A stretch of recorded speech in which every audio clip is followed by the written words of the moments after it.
ونستغفره ونعوذ بالله من شرور أنفسنا ومن سيئات أعمالنا. من يهده الله فلا مضل له ومن يضلل فلا هادي له، وأشهد أن لا إله إلا الله وحده لا شريك له، وأشهد أن محمدًا عبده ورسوله. أما بعد، عرشی خوای گەورە تەبارەکە وتەعالە و ئەوانەی لە ژێری سێبەری ئەو عەرشە پیرۆزە دەبن لە ڕۆژی قیامەتدا.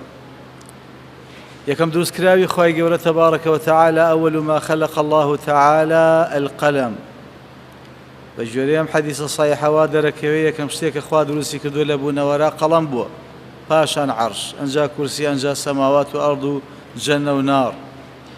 بەڵام بە ئیسنادێکی ضعیف لە وەهابی کوڕی منبیهەوە هاتووە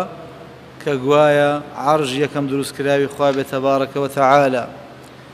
خوای گەورە سەرەتا کان عەرشه على الماء. عەرش یعنی تەختی شاهانە، یعنی ئەو تەختەی کە شا لەسەری دانیشێ و مڵک و خاوەندارێتی خۆی دەبا بەڕێوە و گەورەیی خۆی دەهێنێتە جێ. عەرشی خوا تەبارەکە وتەعالە عەرشی عەظیمە. عەظیم یعنی گەورەترین شتە لەم کەونەیە. وەکو قوبەوای ئیبن تەیمیە فەرمێ هەموو ئەرز و ئاسمانەکانی داپۆشی. عەرشی مەجیدە، یەکجار گەورەیە، فراوانە. عەرشی کەریمە، نییە لە بوونەوەرە بەقەدە عەرشی خوا جوان بێت، هێندە جوانە. لە قورساییە نییە لەو قورستر. وەزینەتە عەرشیه ومداد کەلیماته. بۆیە تەسبیحات بەوە کراوە، چونکە نیمانە لەوە قورستر لەسەر لە هەموو بوونەوەرە. عەرشی خوای گەورە الذين يحملون العرش ومن حوله، کەواتە کۆمەڵێ مەلایکە هەن هەڵیان گرتووە عەرشی خوا، و کۆمەڵێ مەلایکەش هەن بەردەوام تەوافەکەن بە چواردەوری عەرشی خوایە و تەسبیحات و ستایشیەکەن لە ڕاستەوە بۆ چەپ. لە خوار عەرشی خواوە بێتە ئاسمانی حەوتەم، لە کەعبەت الله واتە بەیت المەعموور قیبلەی ئاسمانەکان، لەوێش تەوافەکرێ بە چواردەوری ئەو ماڵەی خوا وەکو ڕەمزێک بۆ تەوافکردن بە چواردەوری عەرشی خوا لە ڕاستەوە بۆ چەپ. لە حەوت ئاسمان بۆ خوارەوە لەسەر زەوی لە کەعبەی پیرۆز تەوافەکرێ بە چواردەوری کەعبەیە وەکو ڕەمزێک بۆ تەوافکردن بە چواردەوری عەرشی خوایە، ئەویش هەر لە ڕاستەوە بۆ چەپ. عەرشی خوای گەورە تەبارەکە وتەعالە چەندین وشەی پیرۆز ڕۆژانە کە ئێمە بیرێن بە تایبەت لا ئیلاهە ئیلا الله یاخود چوار وشە پیرۆزەکە سبحان الله تا دوایی يتعاطفن حول العرش لهن دوي كدوي النحل. بەرزە بنەوە لە دەمی خاوەنەکەیان و دەرگای ئاسمانەکانیان بۆ واڵا دەبێت و دەچن لەگەڵ فریشتەکاندا دەسوڕێنەوە بە چواردەوری عەرشی خوایە تەبارەکە وتەعالە. ما السماوات السبع والأراضين السبع. هەموو ئاسمان و زەویەکان بەراورد بە ئەلکورسی وەکو ئەڵقەیەکی ئاسنوان لە بیابانێکی کە ئەمسەر و ئەوسەری دیار نەبێت، و کورسیش بەراورد بە عەرشی خوا وەکو ئەڵقەیەک وایە لە بیابانێکە کە هەر دیار نەبێت. کەواتە نیمانە لە عەرشی خوای گەورە تەبارەکە وتەعالە فراوانتر. چی عەرشی خوای هەڵگرتووە؟ مەلایکەی پیرۆزەکانی خوا تەبارەکە وتەعالە ژمارەیان ويحمل عرش ربك فوقهم يومئذ ثمانية.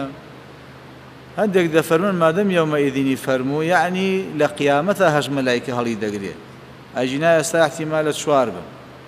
بەڵام هەندێک زانانی تر ئەمە ڕەت دەکەنەوە، فەرموون بەڵگەی لەسەر نییە. کوا بەڵگەی لەسەر شتانەیە؟ ئیبن عەباس فەرمی احتیمالە چوار پۆل مەلایکە بن، نەک چوار مەلایکە، یا هەشت پۆل مەلایکە. الله أعلم. حەدیثەکەی پێغەمبەری خوا صلی الله عليه وسلم وا جێگیریەکە کە پۆل نییە بەڵکو یەک مەلایکە، کە فەرمێت ثمانية یعنی هەشت مەلایکە. إن الله أذن لي أن أحدث عن ملك من ملائكة حملة العرش ما بين شحمة أذنيه، أوانش أذنيان هي وشحمشيان هي إلى عاتقه كواتعاتقش هي مسيرة أونا 700 عام. لروايتك بخفقان الطير، بليداني شقي بالي باڵندە 600 ساڵ ڕێ نەک بە پێ.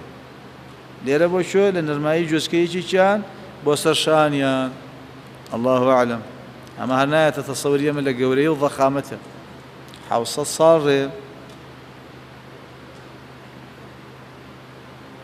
پێغەمبەری خوا عەلەیهی سەڵات وەسەلام فەرمێکی لە هەڵگرانی عەرشی خوا ملی لەژێر عەرشی خوایە و قاچیشی فی الأراضین السابعة السفلى لە خواروی هەرە خواری زەویەوەیە هەموو جارێ دەفەرمێ سبحانك ربنا ما أعظمك سپاس و پاکی و شکۆ بۆ تۆی خودایە چەندە مەزنی فيجيبها ربها فيقول خوای گەورەش وەڵامی ئەو فریشتەیە دەداتەوە دەفەرمێ لا يعرف ذلك من حلف بي كاذبا شکۆ ڕێزی منی نەزانی و یەکێ سوێن بە درۆ بە من بخوا تۆزەی سوێن بەشیوە خۆی بیری لێ بکەرەوە کاڵێ ئارە وەڵڵا و نەو وەڵڵا و بەرە وەڵڵا ئەو تو باسی چیەکەی کاک لا يعرف ذلك من حلف بي كاذبا وریابە وشای ئەڵڵا زۆر گەورەیە تەبارەکە وتەعالە عەرشی خوای گەورە تەبارەکە وتەعالە ڕەحم و بەزەیی وابەستەیە پێوەی الرحم معلقة بالعرش يا متعلق بالعرش لروايتك رحم بزي وابستي بعرشي خواو فنا بخوا دبا بردوام افرمي خوايا ما فناي او كسي كفناي هنا وبوتو تابي باريزي لبشران وتقطع سيلي الرحم ايا سيلي رحمي خيزاني به يا سيلي رحمي ديني به واتهم مسلمانان تيكرا لا عرشي هي إن الله كتب كتابا فهو عنده فوق العرش فيقول شيكر كتب شدنا نسيه جنيتو وكو أبي العالية فمن لم يكتب العلم فلا تعده عالما أو علم ننسيه جنازاني أهل يجير أخوي بولة كلمة إن أخو أقصكردن بلاش لبرو إن الله كتب كتب شن مهمة كتابا كتاب شن مهمة لشو دايناوا لا يخوي لصر عرشي شي بريارك إخوائي قوله تبارك وتعالى أن رحمتي سبقت غضبي لروايتك غلبت غضبي بزيم لهم برياركان ما بيش توربون ما ياخد بزيم زالة بسر هم توربون ما كواتا توش دبي وابي لبرياركان تا دايما بزي بيشخا توربون قردوا ياخد بزيد زال بسر توربون تا عرشي خواهي قوله تبارك وتعالى قنجيني لجيرها أعطيت هذين الآيتين من خواتيم سورة البقرة من كنز تحت العرش أو دو آياتي أخير سورة البقرة خواهي قوله لقنجيني شجر عرشي خواهي بيبخشيم قنجينك تشيبو إن الله كتب كتابا قبل أن يخلق السماوات والأرض ب2000 عام نزل منه آيتين ختم بهما سورة البقرة لا يقرآن في دار فيقربها الشيطان 3 ليال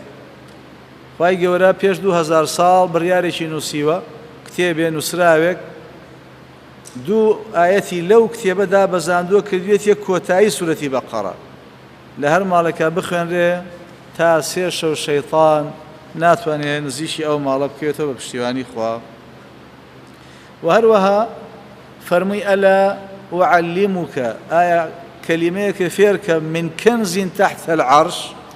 كالجنجينك يجر عرشي خوا وهاتوا خوا بيبخشيهم أو الشيء لا حول ولا قوة إلا بالله أجر عبد واي فرمو قال الله تعالى أسلم عبدي واستسلم عبدكم سلامت بو وتسليمهم الكذب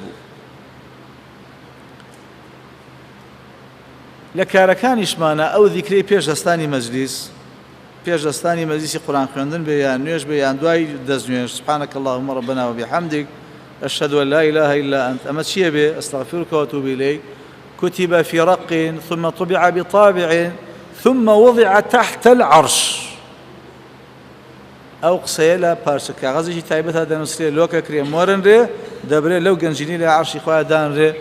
فلم تكسر إلى يوم القيامة حتى رجي قيامة كسبيني ونامي بقينته إلا أخوة قينة هێندە ئەو زیکرە تایبەتمەندە. ابن مسعود فرمي إن العبد لا يهم بالتجارة والمنصب حتى إذا تيسر له نظر الله إليه من فوق 7 سماوات فقال أصرفوه عنه فإني إن يسرته له أدخلته النار. ها مرۆڤ پەلەپەل و هەڵپێیەکی بۆی ئەو پارەی دەستکەوێت یا دەستی بۆ پلە و پۆستە بگا یەک تۆزی ماوە کە یەک تۆزی ماوە بەس چییە بڕیاری خوا کۆتایی پێبێت کە خوای گەورە لە سەری عەرشی خۆیەوە لەسەر حەو ئاسمانەوە تەماشای دەکا فەرمی لێی دوورخەنەوە پارە و مەنسەبە چونکە ئەگەر ئەوەی بەنسیب بکەم دەیخەمە جەهەنەم. لێرەش ئەمی ژەڵێ بەخوا خەتایەوە چاوپیس بوو ئەو چاوپیسە بوو ئەو پیاوە بوو خەتای ئەوەی هەر دیارە حەسوودی نەکبەت نەیان هێژلیان تێگەم وانییە. ابن مسعود فرمي الله فوق العرش لا يخفى عليه خافية من أمركم ويقول لا تختي الشاهانة خويتي وهم كوني خوي دباب الريوة الرحمن على العرش استوى ويقول لا عرشي خويتي بذاتي خوي بأسماء وصفاتي لها مجيجيك بلان بذاتي خوي لسا عرشها تبارك وتعالى وكيفيتك مجهولة والسؤال عنه بدعة وبرسياك لدن سبارت بوشوازة بەڕاستی کارێکی قەدەغەیە و داهێنراوە. شوێنەوانی لە ژێر سێبەری عەرشان حەوتەکە یەکەمیان ئیمام عادل پێشەوایەکی دادپەروەریەوە گەورەیە. إن المقسطين على منابر من نور يوم القيامة الذين يعدلون في حكمهم وأهليهم وما ولوا دادپەروەران لەسەر منبەری نور نزیک بەخوای گەورە تەبارەکە وتەعالە لە قیامەت شوێن ئەوانەی دادپەروەرن لە بڕیارەکانیان لە قسەکانیان وإذا قلتم فاعدلوا تۆ قسەکان کاکەی بە عادیلانە قساکەی یا بە زاڵمانە ڕۆژانەیە ئێمە چەند قساکەین چەندی عادیلە ئەوانەی کە دادپەروەرن لە قسەکانیان لە بڕیارەکانیان لە بەڕێوە چوونەکانیان كل بني آدم السيد هەموو مرۆڤێ خاوەنە پێشەوایە هەموو کەسێک لە ئێمە پێشەوایە هەرێکی پێشەوای مناڵەکەیەتی ژنەکەیەتی هیچ نەبێ پێشەوای خۆیەتی پێشەوای خزمانێتی و هەتا دوای. دووەمیان شاب نشأ في عبادة الله تعالى حتى يتوفى على ذلك گەنجێکە لە مناڵیەوە بە عیبادەتی خواوە هۆگر بووە و هێناوێتی هەتا ئاخر ڕۆژی ژیانی. بۆ گەنج چونکە گەنج کێشەیە گەنجێتی نەشاط و چالاکیێکی بێوێنەیە بەڵام عەقڵ کامڵ نییە تایە حتى إذا بلغ أشده واستوى وبلغ 40 سنة عقلی مرۆڤ کەی کامڵە بێ بلغ 40 سنة گەیشتە تەمەنی 40 ساڵ عقلی کامڵە بەڵام لە تەمەنی 20 جەستەی کامڵە بەڵام عقلی ناکامڵە نیوە کامڵە. لەبەرەوەی ابن مسعود قسەیەکی خۆشی هەیە ئەفەرمێ الشباب شعبة من الجنون ئەفەرمێ هەنێ گەنجێتی بەشێکە لە شێتێتی ئاگای لە خۆی نییە لە خۆی حکمەیە ئەڕوا یا نەشاتیە نازێت چۆنی سەر بکە. لەبەرەوە حەدیثە صحیحەکە فەرمێ إن ربك يعجب للشاب لا صبوة له وای گەورە سەیری لەو گەنجەیە کە هەڵە ناکە بۆ چونکە تەمەنە وەختی هەڵەکردنە. خەواریجەکان چێ بوون؟ حودەثاء الأسنان هەمووی مناڵ و مەزن چێ شوێنیانەکەوێ 15 ساڵ بۆ 23 ساڵ ئەی گەیشتە 27 و 28 وانە گەیشتە 40 کەس شوێن ناکەوێت کەواتە دەبێ وریای گەنجەتی بین وەکو یەکێک لە تابعین سەیری ئاوێنەی کە ڕیشی سپی بووە ئەیوتی یاخوا بەخێربەی پیری و وقار و ڕێز و عەقڵ و کامڵ بوون نەجاتە بوون لە گەنجی و هەڵەشایەتیەکەی. یا ڕەبی خۆیان چۆن گەنجێتی سەلامەت کردن کۆتاییەکەشی سەلامەت بکەین و گەنجەکانیشمان سەرەتا و کۆتاییان سەلامەت بکەین ئینشاءالله. یەکێکی تر لەوان رجل قلبه معلق بالمساجد حتى يعود إليه مرۆڤێکە دڵی بە کچەوە نییە دڵی بە فڵانەوە نییە دڵی بە مزگەوتەوەی هەر کە ڕۆی دڵی لێرەیە خۆزگا خوازێ زووتر بانگ باوە بێتەوە ناو ماڵەکەی خوا تەبارەکە وتەعالە بۆ چونکە أحب البلاد إلى الله مساجدها وأبغض البلاد إلى الله أسواقها خۆشەویستترین پارچە زەوی لەسەر ڕووی ئەرزا ناو مزگەوتەکانە لای خوا تەبارەکە وتەعالە و بغزاوترین شوێن لەسەر زەوی لای خوا ناو بازاڕەکانە خوا ئەهلی بازار سەلامەت کرد. المسجد بيت كل تقي مزگەوت ماڵی هەموو مرۆڤێکی متتەقیە ئێگە متتەقی نەبوو ئەوە شوێنی تر هەیە بێتە ماڵی بەڵام متتەقی بوو مزگەوت ماڵیەتی بەڕاستی. إن للمساجد أوتادا چۆن ئەم مزگەوتانە کۆڵەکەی کۆنکرێتیان هەیە ڕیزەکانی هەموو مزگەوتێکیش کۆمەڵە کۆنکرێتی تایە کۆمەڵێ پایی تایە کە ئەویش چەند مرۆڤێکی مسلمانن پێنج فەرزە لە شوێنی خۆیان سەنگەریان گرتووە و عیبادەت دەکەن بۆ خوا المەلائیکەۃ جولەساؤهم مەلایکەکانی خوا هاونشینیانن ئەگەر ڕۆژێ دیار نەبن مەلایکەکان ناو خۆیان دەڵێن ئەوە چی لێ هاو ئەچنە سەردانی خۆ ئاگای لێ نیە ئین مەریض عادوهم وئین کانوا فی حاجەة ئەعانوهم ئەگەر نەخۆش بێ مەلایکە و فریشتەکان دەچنە سەردانی ئێگە لە پێویستیەکا بوو ئەچن یارمەتیە خۆشی نازانێ میشە چۆن تەواو تۆ سوسانی مەلایکە یارمەتیای لەبەرەوەی تۆ یەکێکی لەوانەی کە قلبه معلق بالمساجد يجي رجلان ياخذ شرنيها رجلان بامرأتان تحابا في الله اجتمع عليه وتفرق عليه دو مروفا دو مسلمانة دو خشكة دو برايا لبر خوا يكتريان ناسيوا للري ديني خوا يكتريان خوش بيستوا وخوش شيسيشيان لبر خوا بو لسرتاوا هتا كوتاي خوش شيسي مسلمانان براسي بيوستيا والله بيانسان فرمي ناس نبهشتوا هتا ايمانتان نبي ايمانشتان نية حتى يكترتان خوش نبي لا تؤمنوا حتى تحابوا كات إنسان إيمان دار يعني أو كسيك برياني خوي خوش بي هر كسي برياني خوي خوش بي خوا ديقات سر من بر النوريكاني كالرخصار يا نور وبوشاشا نور وللاي عرشوا لقيامتها كي يغبطهم الأنبياء والشهداء في غنبران والشهيدان خوز قبل شنو بقربهم ومكانتهم من الله بنزيشان لأخوات شين كسانك هريكي خلشينا وشيكا لەبەر خوا یەکتریان ناسیوە و لەبەر خوا یەکتریان خۆشویست پێنجەم پیاوێکە دعته امرأة ذات منصب وجمال فقال إني أخاف الله رب العالمين پیاوێکە ئافرەتێکی جوان ئەمە کێشەیە دووەم خاوەن پلە و پۆست طبعا ئافرەتێکە خاوەن پلە و پۆست بێ جوانترە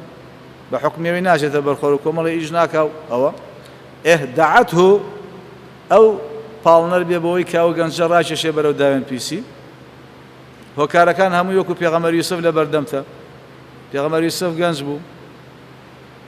گەنج بە قۆتر لەو مۆزوعە لە ماڵەکەیە بوو کەسێک غەریبە نییە بێ جا ژنەکە خۆی داواکە ژنەکە جوانە ژنەکە دگای داخستووە ژنەکە هەڕەشاکە لئن لم يفعل ما آمره ليسجنن ئەگەر ئەوە نەکا سجن یەکەم ئەمجا ژنە و کەشفیش نابێ و نەزۆکی شەو مێردەکەشی زۆر گوێ نایە پێغەمبەر فيش کەس ناناسێت لەو شارێ تا حایشێش فقال إني أخاف الله رب العالمين لترسي خوا لو يعني كاره هذا السخت ديت دواء ولا برخوا خوي بدور دقريت ويا بيغمري خوا عليه الصلاة والسلام قادر ما نكاته فرمي ضمانتي شنشتيكم بيبكن يتشلوا أنا يحفظوا فروجكم وغضوا أبصاركم شاوتان بقرن دايونتان باريزن باشتان بوم سوغر أخوة فرمي لا تقربوا الزنا نافرمي الزنا مكان نافرمي نزيشي هو كاركاني توجبوني زنا مكون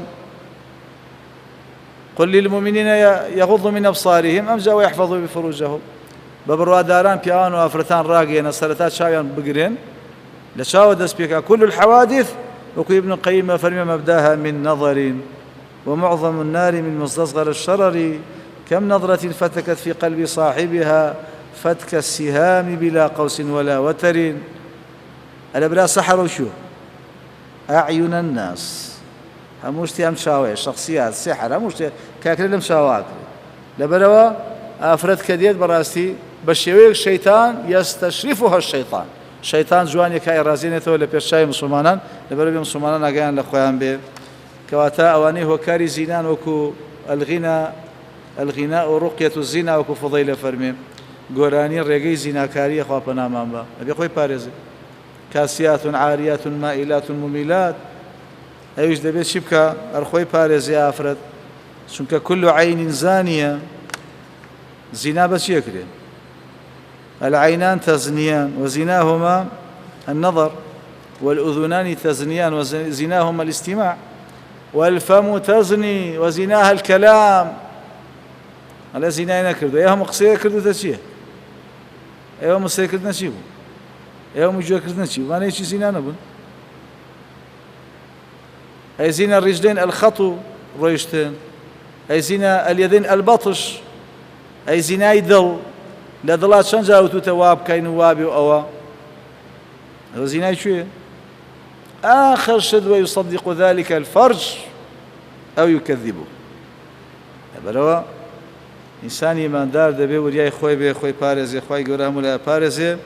من يستعفف يعفه الله أو يحسك خوي دائما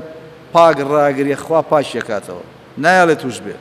من يتحرى الخير يعطه ومن يتوقى الشر يوقه. أما بلينا هر کسی خوی لشر لا دا و حزیلی نبی خدا لا یدا و هرگز توشی نکا. هر کسی حزیل خیر بی خواه خیر یداته، هر کسی حزیل شر بی خوی برپرساوی که بو فسنیسره للعسرا اوی که خوی هولی بجاردو پی خوش خواه ویاته. لبرو آگامان لکارکان من بی بزنین چی اکین براستی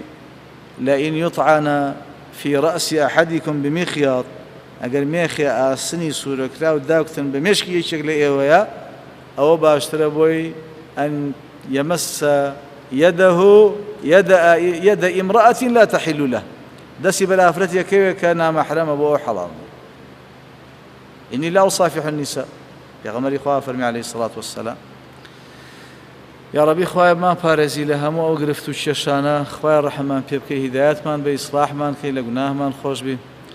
يا ربي خواه لهم أو صفات أزوانانك لوانا هيك ليجزير سيبري عرشان خواه يارمتي من بي هاوكار من بي كتيا من بي بوي بوبلو مقام برزبقين لقرماي قيامت بدور بين لجيس سيبري عرش سودة بين. يا ربي خواه مسلمان تيكرا لهمو جولة تاوان وخرابيك بباريزا لهمو خير وشاكيك ببشان مكا برحمة فراوانك خود بيان كاربهشتو لسزا كانت تيكرا يا الله بيان باريزا. آمين آمين آمين. وآخر دعوانا الحمد لله رب العالمين. سبحانك اللهم ربنا وبحمدك أشهد أن لا إله إلا أنت أستغفرك وأتوب إليك.